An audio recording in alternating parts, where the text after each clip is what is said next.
Hey guys, welcome back to another clip of Schach-manuel-lernen. Today with the fourth round of the Quiberon Chess Championship.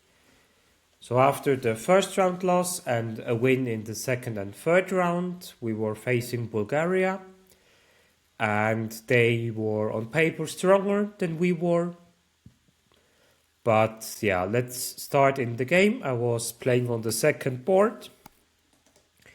And my opponent started with d4, and I could play first time a new opening, which is called the Nimzo Indian defense. Which is appearing after d5, capturing, e4, capture. This is all main line. c5, bishop b3, knight to c6.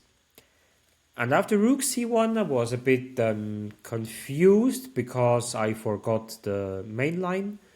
I just remembered about rook b1 and bishop d3.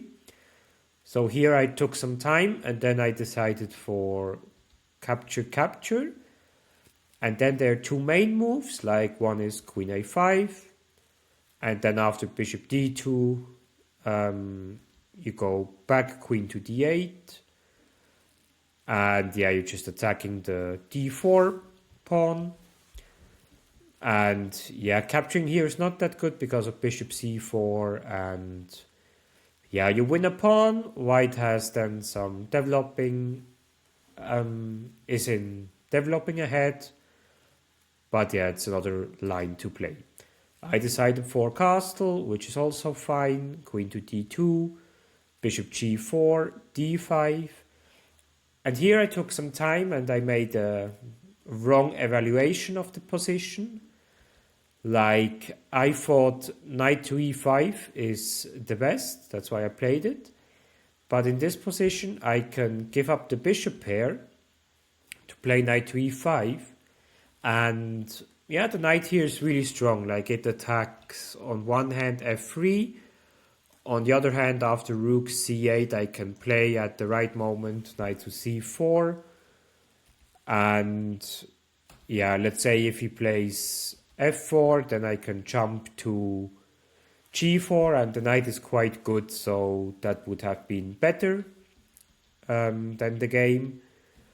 Because in the game, what happened, I played knight to e5, capture, bishop c4, a6, to play b5, and after f4 I went back with the bishop, and here my opponent could have played f5, and I saw that I have to capture, and after this to play bishop h5, and here to play f6, and yeah, something like that is not really funny to play. But yeah, the problem in this position here is this bishop doesn't have many squares. So it just has one good square, and that's why you should play f5 from white perspective to take away the square. My opponent played a4 with the idea to play a5 and bishop b6. So here I should just have sacrificed the pawn and then, yeah, playing with some counterplay on b2. But yeah, on this moment I didn't realize that, I just realized it a bit later. And I played here bishop d7, retreating the bishop because I saw this f5 idea. But now the problem is white can play a5. And after bishop b5, what happened in the game, he can capture, and then infiltrate with the rook on c7. And now, yeah, it's a bit problematic. I knew that I sacrificed a pawn, but I wanted to have a bit counterplay. That's why queen g4, short castle, rook c8, capturing pawn. And now, yeah, it's out of the question that white is better with a healthy extra pawn and this passed pawn. But I just wanted to play for sure. And here he made the queen trade, which is, from computer perspective, okay. From a human perspective, I would have kept the queens on the board. And after capturing, he has now his pass pawn that runs. And here's quite interesting position. The computer, of course, tells you, hey, it's completely winning for white.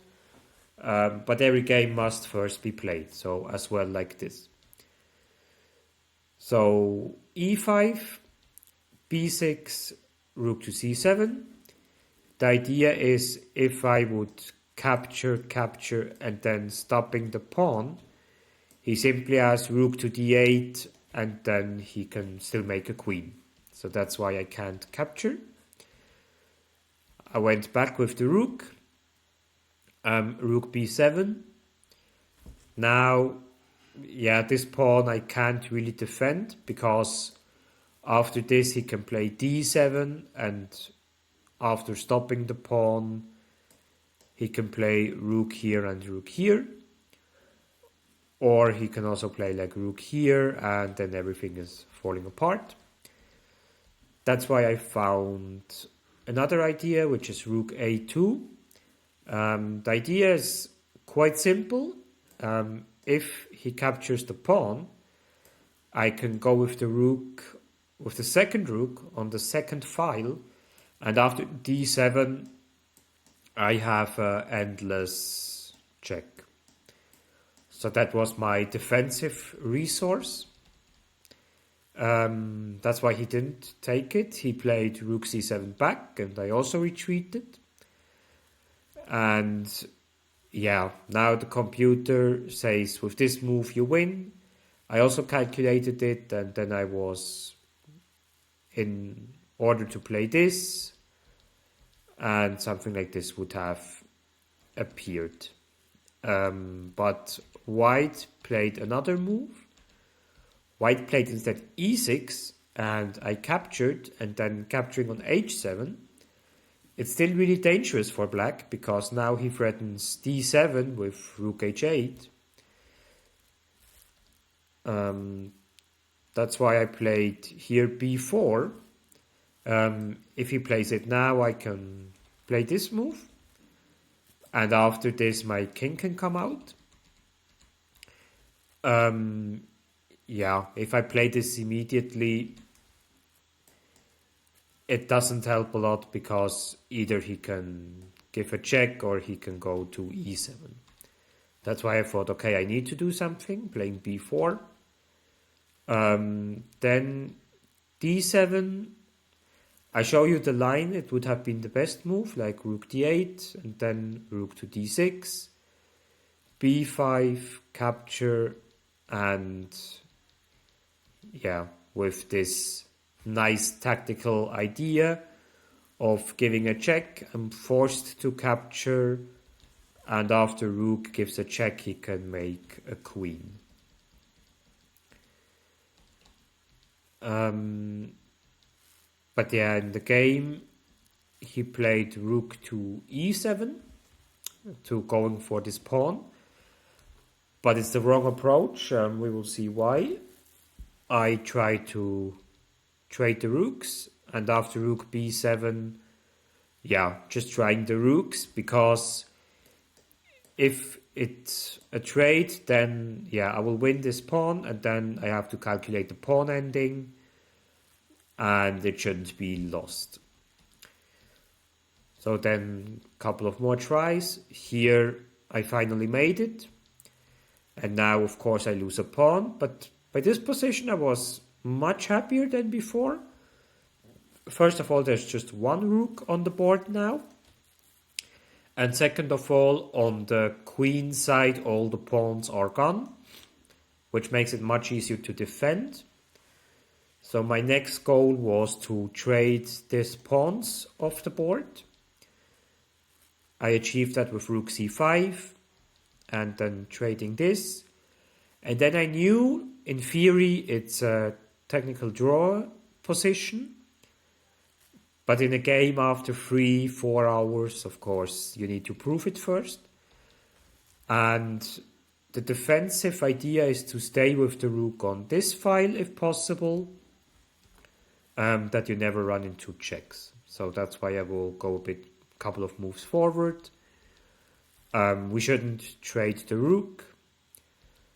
And yeah, here a couple of moves happened. Now here, of course, not to go here because of the check. But here I can play now king f7. And yeah, I can defend it quite good. Here, now the threat is to come here. I can stop that, and after king, avoiding rook trade. And, well, when I could play this, it was quite clear that it's a draw. And here, you need to be careful that you can't go for the pawn because of this. And if I would capture, it's a checkmate. So please don't do that.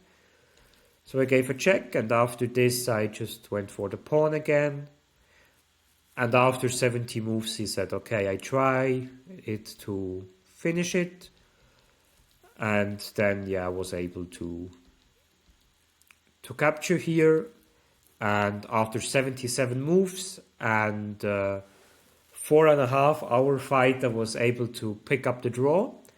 And the draw was decisive because with this draw, we bet Bulgaria 3.5 to 2.5.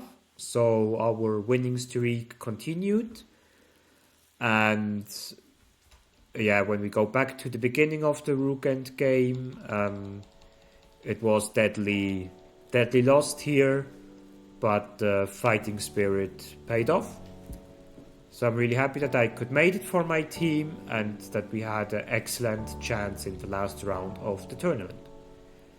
And with this very interesting game, I wish you a wonderful weekend, stay healthy and see you soon.